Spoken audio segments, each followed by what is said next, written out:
नाज़रीन, हम आपको आए दिन जो है नए नए मेहमान से मिलाते हैं। समाजी कारकुन हो, सियासी कारकुन हो या और किसी शोबे के जो अफराद हैं उनसे आपकी मुलाकात कराते हैं।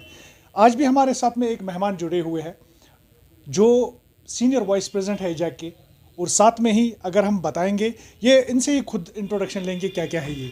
अतर साहब, आपको बहुत बहुत खैर मकदम है हमारे इस प्रोग्राम में। थैंक यू जी। सबसे पहले आपसे जानना चाहेंगे, आप हमारे नाजरीन को बताइए कि आप एजैक में बहसीती क्या काम करते हैं, और जो बाकी फिशरीज डिपार्टमेंट में आप हैं तो क्या है। हमारे नाजरीन को थोड़ा सा इंट्रोडक्शन दीजिए। देखिए जी, मेरा नाम अतर मुजफ्फर ऋषि है और मैं एम्प्लॉयज़ जॉइंट एक्शन कमेटी का सीनियर वाइस प्रेसिडेंट हूँ और प्रेसिडेंट हूँ मैं all Jammu Kashmir fisheries employees association का। अतर साहब, हम आपसे जानना चाहेंगे सबसे पहले, जो फिशरीज़ में काफ़ी ज़्यादा उतार चढ़ाव हमने देखे पिछले कहीं एक सालों से, उसमें से जो कैजुअल लेबर से आए दिन जो है सड़कों पर निकल रहे हैं, आप एजैक के भी प्रेसिडेंट हैं, सीनियर वाइस प्रेसिडेंट हैं, इवन कि आप फिशरीज़ डिपार्टमेंट के जो कैजुअल लेबर्स हैं उनसे भी मुंसलिक हैं, तो उस मामलात में आप काफ़ी जो ऑफिसर्स हैं, ऑफिशियल्स हैं, उनसे मिले, लेकिन अभी तक कोई मस्बत बात सामने नहीं आई है। क्या वजूहात है? क्या आप फेल हो रहे हैं रोज़ रोज़? नहीं, देखिए हम फिर आप गवाह है, हमने हर बार हमने जो हमारी जो मैं ये आपको बताता चलो, जो हमारे खुद के इश्यूज़ थे, डिपार्टमेंट्स के खुद के जो बर्निंग इश्यूज़ थे, उनको हमने साइड लाइन करके साइड पे रख के पहले हमारा जो माटो रहा वो ये कैजुअल लेबर्स नीड बेसिस या लैंड ओनर्स जो है उनका रहा। हमने काफ़ी कोशिश की है, आप उसके गवाह है, हमने कितनी बार धरना दिए, हम कितनी बार जेल गए, हम कितनी बार सेक्रेटरीट के सामने आए, लेकिन फिर उसके बाद एक पॉजिटिव रेस्पॉन्स आया था। जैसा कि मैंने पहले भी कहा था, मेहता साहब से मिले थे हम, तो उन्होंने एश्योर किया था। लेकिन अब चूँकि कब की बात है ये सिर्फ 8-10 महीने की पहले की बात है, तो उसके बाद जो पॉजिटिव रेस्पॉन्स आया था कि नहीं कुछ ना कुछ होगा। देखिए 61,000 कैजुअल लेबर्स या डेली वेजर्स जो भी है, ये बहुत बड़ा इशू है और गवर्नमेंट के लिए भी बहुत बड़ा इशू है। हम नहीं चाहते हैं कि हम नहीं कहते हैं इनको कि भाई आप ऐसा करें कि किसी को इग्नोर करके किसी को प्रायोरिटी दें, नहीं, हम उसके लिए नहीं बैठे हैं इधर। आप मान के चलिए, अगर मेरे डिपार्टमेंट में कैजुअल लेबर्स, लैंड ओनर्स या और कोई सीजनल वगैरह जो भी लगा हुआ है, एक पॉलिसी फ्रेम की जाए, एक क्राइटेरिया रखा जाए जिस हिसाब से उनको टाइमली जो है परमानेंट किया जाए, और ऐसा ही हम समझते हैं। और मेरी आपके चैनल के माध्यम से ये भी गुजारिश रहेगी कि ऐसा करने से जो ये 61,000 कैजुअल आर्जी मुलाजमों का मसला है, मेरे ख्याल से धीरे धीरे हल हो सकता है। तो हाँ, हमें बताइए अतर साहब, अगर देखा जाए काफ़ी ज़्यादा बुलंदबान दावे किए जा रहे थे, जो 317 हटने के बाद यहाँ पर कैजुअल लेबर्स को जो है मुस्तकिल किया जाएगा, जो बाकी मुद्दे हैं अनएम्प्लॉयमेंट को ख़त्म किया जाएगा। आपको नहीं लग रहा है कि बिल्कुल इंटैक्ट वैसे ही अभी सिचुएशन बनी हुई है जो पहले थी? कैजुअल लेबर ही है, उनको सैलरी नहीं मिल रही है, तो आप कैजुअल लेबर्स के भी एक लीडर है अगर मैं गलत नहीं हूँ, तो आपको नहीं लगता है कि गवर्नमेंट कहीं ना कहीं जो है फेल होती जा रही है, ऐसे दावे जो वो कर रही थी? जी देखिए, ये तो मैं आपके सवाल का ऐसे जवाब देना चाहता हूँ कि अगर सरकार चाहेगी, देखिए गवर्नमेंट किसी भी सतह पे फेल नहीं हो सकती है बशर्ते कि वो पेन्स ना ले। अगर गवर्नमेंट एक जामे मुरतब पॉलिसी बनाए इनके लिए, क्योंकि आप सब लोगों को पता है इनको पिछली सरकारों ने अपने ज़ाती मफाद के लिए इस्तेमाल किया है। इन 61,000 लोगों को वो जल से जुलूसों पर इनको जमा करवाते थे, लेकिन जो इनकी जॉब पॉलिसी है, जो इनकी जो आगे जो इनका फ्यूचर है, उस फ्यूचर के बारे में किसी ने नहीं सोचा। अब जहाँ तक आपने सवाल किया कि गवर्नमेंट फेल हो चुकी है, गवर्नमेंट मेरे ख्याल से फेल नहीं हो चुकी है, लेकिन अभी उतनी सेंसिटिव भी नहीं है।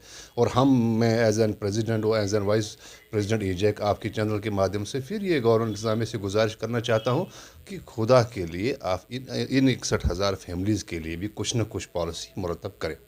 आपके डिपार्टमेंट की तरफ आते हैं, अगर आपके डिपार्टमेंट की हम बात करेंगे, फिशरीज़ की बात करेंगे, वहाँ पर कहीं एक सालों से जो है IAS KS कैडर के ऑफिसर्स अभी तक तैनात नहीं किए गए हैं, तो कौन चला रहा है ऐसे डिपार्टमेंट? क्योंकि डायरेक्टर पोस्ट जो होता है वो गेजेटेड पोस्ट होता है, कैडर जो होता है वो IAS और KS का होता है, लेकिन अभी तक उसकी तैनाती नहीं हो रही है कहीं एक सालों से। इवन शायद आज भी वो उसी तरह है कि अभी भी कोई अफसर नहीं आया एज डायरेक्टर। देखिए, तो क्या कहेंगे उसके लिए आप? देखिए जी, मैं एक बात कहूँगा, ये सरकार के सामने छोटा मोटा इशू है, क्योंकि आप देख लीजिए हमारा जो डिपार्टमेंट है वो टेक्निकल ज़ुमरे में आता है। और अगर टेक्निकल ज़ुमरे की हम बात करेंगे तो टेक्निकल का जो फ़ायदा है, वो टेक्निकल का फ़ायदा एक बेसिक मुलाजिम को मिलना चाहिए, छोटे मुलाजिम को मिलना चाहिए। आप बताएंगे कैसे? देखिए, जो छोटा मुलाजिम है वही ब्रीडिंग करवाता है, وہی حالانکہ ہماری آج بریڈنگ سیزن چل رہی ہے، آپ اگر خود جا کے دیکھو گے وہی ہیچریز میں آپ کو ملیں گے، وہی چھوٹے ملازم آپ کو ہیچریز میں ملیں گے جو کہ ٹیکنیکل گریڈ کے قابل ہے. لیکن بدقسمتی کے ساتھ یہاں پہ کیا ٹرینڈ چلا ہے ہمارے محکمے میں، ہمارا جو محکمہ ہے اس کا جو یہ کیا کہتے ہیں ہم ٹیکنیکل کا جو بینیفٹ ہے وہ صرف اور صرف ایچ او ڈی کو ملتا ہے. آپ بتائیں گے کیسے؟ دیکھیے یہاں پہ جب ہمارے جو ایچ او ڈی صاحب ہوتے ہیں یہ تو ان کا بالکل کام سامع رہتا ہے، چونکہ یہ ڈپارٹمنٹ سے ہو کے آتے ہیں اور ایٹ دا ورج آف ریٹائرمنٹ پہ ہوتے ہیں، تو کسی کے 6 مہینے، کسی کا 1 سال، کسی کا 1.5 سال ہوتا ہے. تو میں یہ کہنا چاہتا ہوں اگر یہ ٹیکنیکل ڈپارٹمنٹ ہے تو ٹیکنیکل ڈپارٹمنٹ کا ہونا جو فائدہ ہے وہ ہر ایک ملازم کو ملے، میرے فشریز گارڈ کو ملے، میرے فیلڈ سپروائزر کو ملے، میرے ڈپٹی انسپیکٹر کو ملے، میرے ایف ڈی اے کو ملے، میرے انسپیکٹر کو ملے. لیکن یہ بدقسمتی کی بات ہے جب director at the age of کیا کہتے ہیں ریٹائرمنٹ کی جانب وہ ہوتا ہے، اس کے کچھ دن یا کچھ مہینے رہتے ہیں، اور ہمارے جو جونیئر جو ہمارے سینئر جوائنٹ ڈائریکٹر صاحب ہوتے ہیں ان کو پھر ڈائریکٹر آنا ہوتا ہے. تو یہ ٹیکنیکل پوائنٹ جو ہوتا ہے، یہ ٹیکنیکل پوائنٹ صرف ہمارے سینئر جوائنٹ ڈائریکٹر صاحب کو ڈائریکٹر بننے کے لیے ہی محدود رکھا گیا ہے.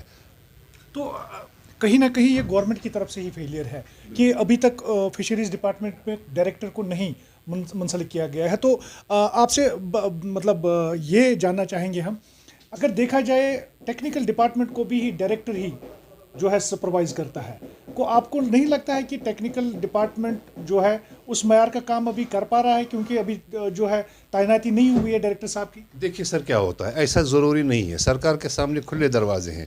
اگر آپ سیریکلچر کی بات کر لو گے تو ان کا بھی ڈائریکٹر کے ایس آفیسر ہے. تو ایسا ضروری نہیں ہے کہ کے ایس آفیسر کو پہلے سیریکلچر کے بارے میں پڑھنا چاہیے. اور ایسا ہمارے ڈپارٹمنٹ بھی ہرگز نہیں ہے کہ کوئی ہمارا کے ایس آفیسر آئے اور وہ فشریز کے بارے میں پہلے پڑھے پھر جا کے وہ ایک ایچ او ڈی کا کام سنبھال سکتا ہے. آپ خود بخوبی آپ کو معلوم ہے کہ کے ایس آفیسر کتنا نالج والا بندہ ہوتا ہے، اس کو ہر چیز کی خبر رہتی ہے.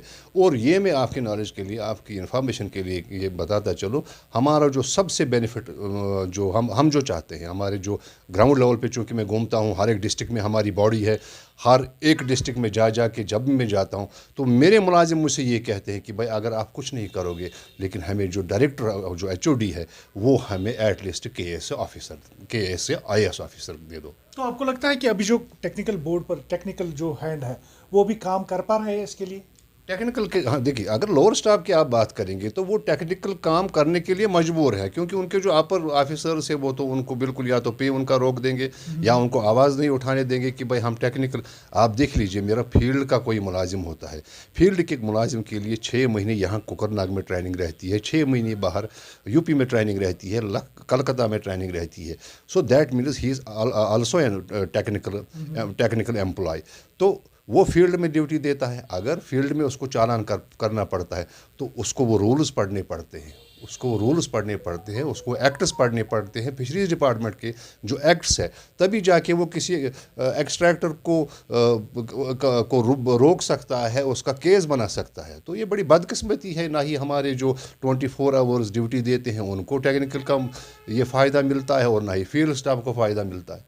تو کافی زیادہ جو اگر ہم دیکھیں گے فشریز ڈپارٹمنٹ میں بھی کافی زیادہ خامیاں ہے.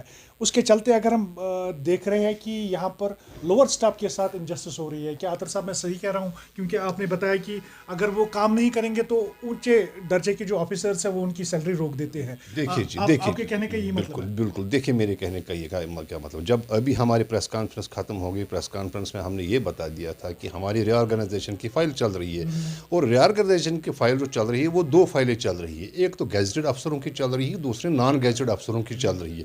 گیزٹڈ افسر دیکھیے اگر یہ انجسٹس نہیں ہے چھوٹے ملازموں کے ساتھ تو مجھے بتائیے پھر کیا ہے یہ.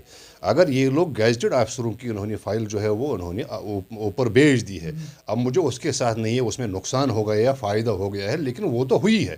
دیکھیے انہوں نے فارورڈ کی ہے بڑے ملازموں کے ساتھ، بڑے ملازموں کی فائل جو گیزٹڈ افسروں کی ری آرگنائزیشن کی فائل تھی اس کے لیے انہوں نے بھیج دیے، لیکن 1.5 کے قریب جی. تو آپ مجھے بتائیے جو نان گیزٹڈ افسروں کی فائل ہے دونوں ساتھ میں چلی ہے. جو ہمارے پرانے ڈائریکٹر تھے या अमीन साहब, उन्होंने एक वो फाइलें बनाई थी।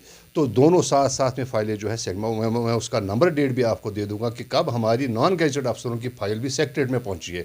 लेकिन बदकिस्मती ये है कि इसको ये जानबूझ के रोक देते हैं। ये कौन जानबूझकर कौन रोक रहा है? अगर एक फाइल भेजी गई है तो दूसरी फाइल जो है छोटे मुलाजमों की वो क्यों नहीं भेजी गई, और उसके पीछे कौन है? सीधी सी बात है, हमारे जो बड़े अफसर हैं जिनमें हमारे डायरेक्टर साहब आते हैं, तो जाहिर सी बात है, अगर वो चाहे एज एन HOD, अगर वो चाहे, देखिए वो डिपार्टमेंट का मालिक है, अगर वो चाहे, अगर जिस तरह से उन्होंने गैजेटेड अफसरों की फाइल को आगे चलाया है, तो उसमें उनको क्या आपत्ति है, उनको क्या इसमें है कि वो नॉन गैजेटेड अफसरों की नहीं भेज सकते क्या? वो तो पावरफुल है, HOD है, हेड करते हैं डिपार्टमेंट को। जब इसको ये ताकत है कि वो गैजेटेड अफसरों की फ़ाइल भेज सकता है, तो क्या उसके पास ये ताकत नहीं है कि वो नॉन गैजेटेड अफसरों की फ़ाइल भेज सकता है? अतर साहब, एक आखिरी सवाल मैं आपसे जानना चाहूँगा। हमारे पास कुछ इनपुट्स है, हमारे सोर्सों से पता चला है कि आपने कुछ अल्टीमेटम दिया है, कुछ टाइम दिया है गवर्नमेंट को। अगर तब तक आपकी आपके मुतालबात जो है पूरे नहीं किए गए, तो आप एक मैसिव एजिटेशन करने जा रहे हैं। उसके हवाले से थोड़ा सा हमारे नाज़रीन को बताइए। देखिए, हमारी जो एम्प्लॉय जॉइंट एक्शन कमेटी है, जिसके हमारे बिल्कुल जो फयाज शबनम साहब जिसकी क़यादत करते हैं, बड़े ऑनेस्ट और बड़े बेहतरीन इंसान है, और हम आई फील प्राउड कि मुझ जैसे इंसान को उनके साथ काम करने का मौका मिलता है। या जम्मू में हमारे गणेश खजूरिया साहब है, या डॉक्टर मंजूर साहब है, बड़े बड़े लीडर है एम्प्लॉय जॉइंट एक्शन कमेटी में। चूँकि पिछले महीने में जम्मू में जब हमने मीटिंग बुलाई थी, और जम्मू में भी हमारी मीटिंग का जो मोटिव था, जो मैनिफेस्टो था, वो यही था कि अगर सरकार हमारी मांगे पूरी नहीं करेंगी, तो उसके लिए हम बाज़ाब्ता से एक प्रोग्राम बनाएंगे। हमें मजबूरन एम्प्लॉय जॉइंट एक्शन कमेटी को जो भी जितने भी, क्योंकि ये एमलगम है, जितने भी डिपार्टमेंट्स इसके साथ क्या कहते हैं एफिलेटेड है, हम सब डिपार्टमेंट्स को बुला के एम्प्लॉय जॉइंट एक्शन कमेटी के साथ बात करके एक बड़ा मैसिव प्रोग्राम तैयार करने जा रहे हैं। तो ये थे अतर साहब जो बता रहे थे कि कितनी खामियां अभी भी डिपार्टमेंट में है, फिशरीज़ डिपार्टमेंट में है। इनकी एक फ़ाइल तो भेजी गई है, लेकिन दूसरी फ़ाइल जो लोअर डिपार्टमेंट की है वो नहीं भेजी गई है। साथ में इन्होंने बताया कि हमारे मुतालबात है कि 61,000 जो कैजुअल लेबर्स हैं उनको मुस्तकिल करने के लिए हमने काफ़ी जद्दोजहद की। ये भी दावा कर रहे हैं कि गवर्नमेंट फेल नहीं हुई है, लेकिन वही अगर देखा जाए गवर्नमेंट में भी काफ़ी ज़्यादा खामियां है। वो इस छोटे से मसले को बिल्कुल आसानी से हल कर सकते हैं, ऐसा कहना अतर रशी का है जो अभी हमारे साथ बात कर रहे थे। तो ये इनका साफ साफ मुतालबा है कि अगर आने वाले दिनों में इनके जो जायज़ मुतालबात हैं पूरे नहीं किए गए, एक मैसिव प्रोटेस्ट ये करने जा रहे हैं इजैक को साथ लेकर। नाज़रीन, ये थे अतर रशी साहब जो सीनियर वाइस प्रेसिडेंट इजैक के भी हैं और जो कैजुअल लेबर्स के भी लीडर हैं। तो इनसे हमने बात की, काफ़ी ज़्यादा इन्होंने बातों का यहाँ पर खुलासा किया। अगली बार हम आपको नए मेहमान से मिलाएंगे। तब तक अपने मेज़बान फिरदौस इलाही को दीजिए इजाज़त। आप देखते रहिए JKC न्यूज़।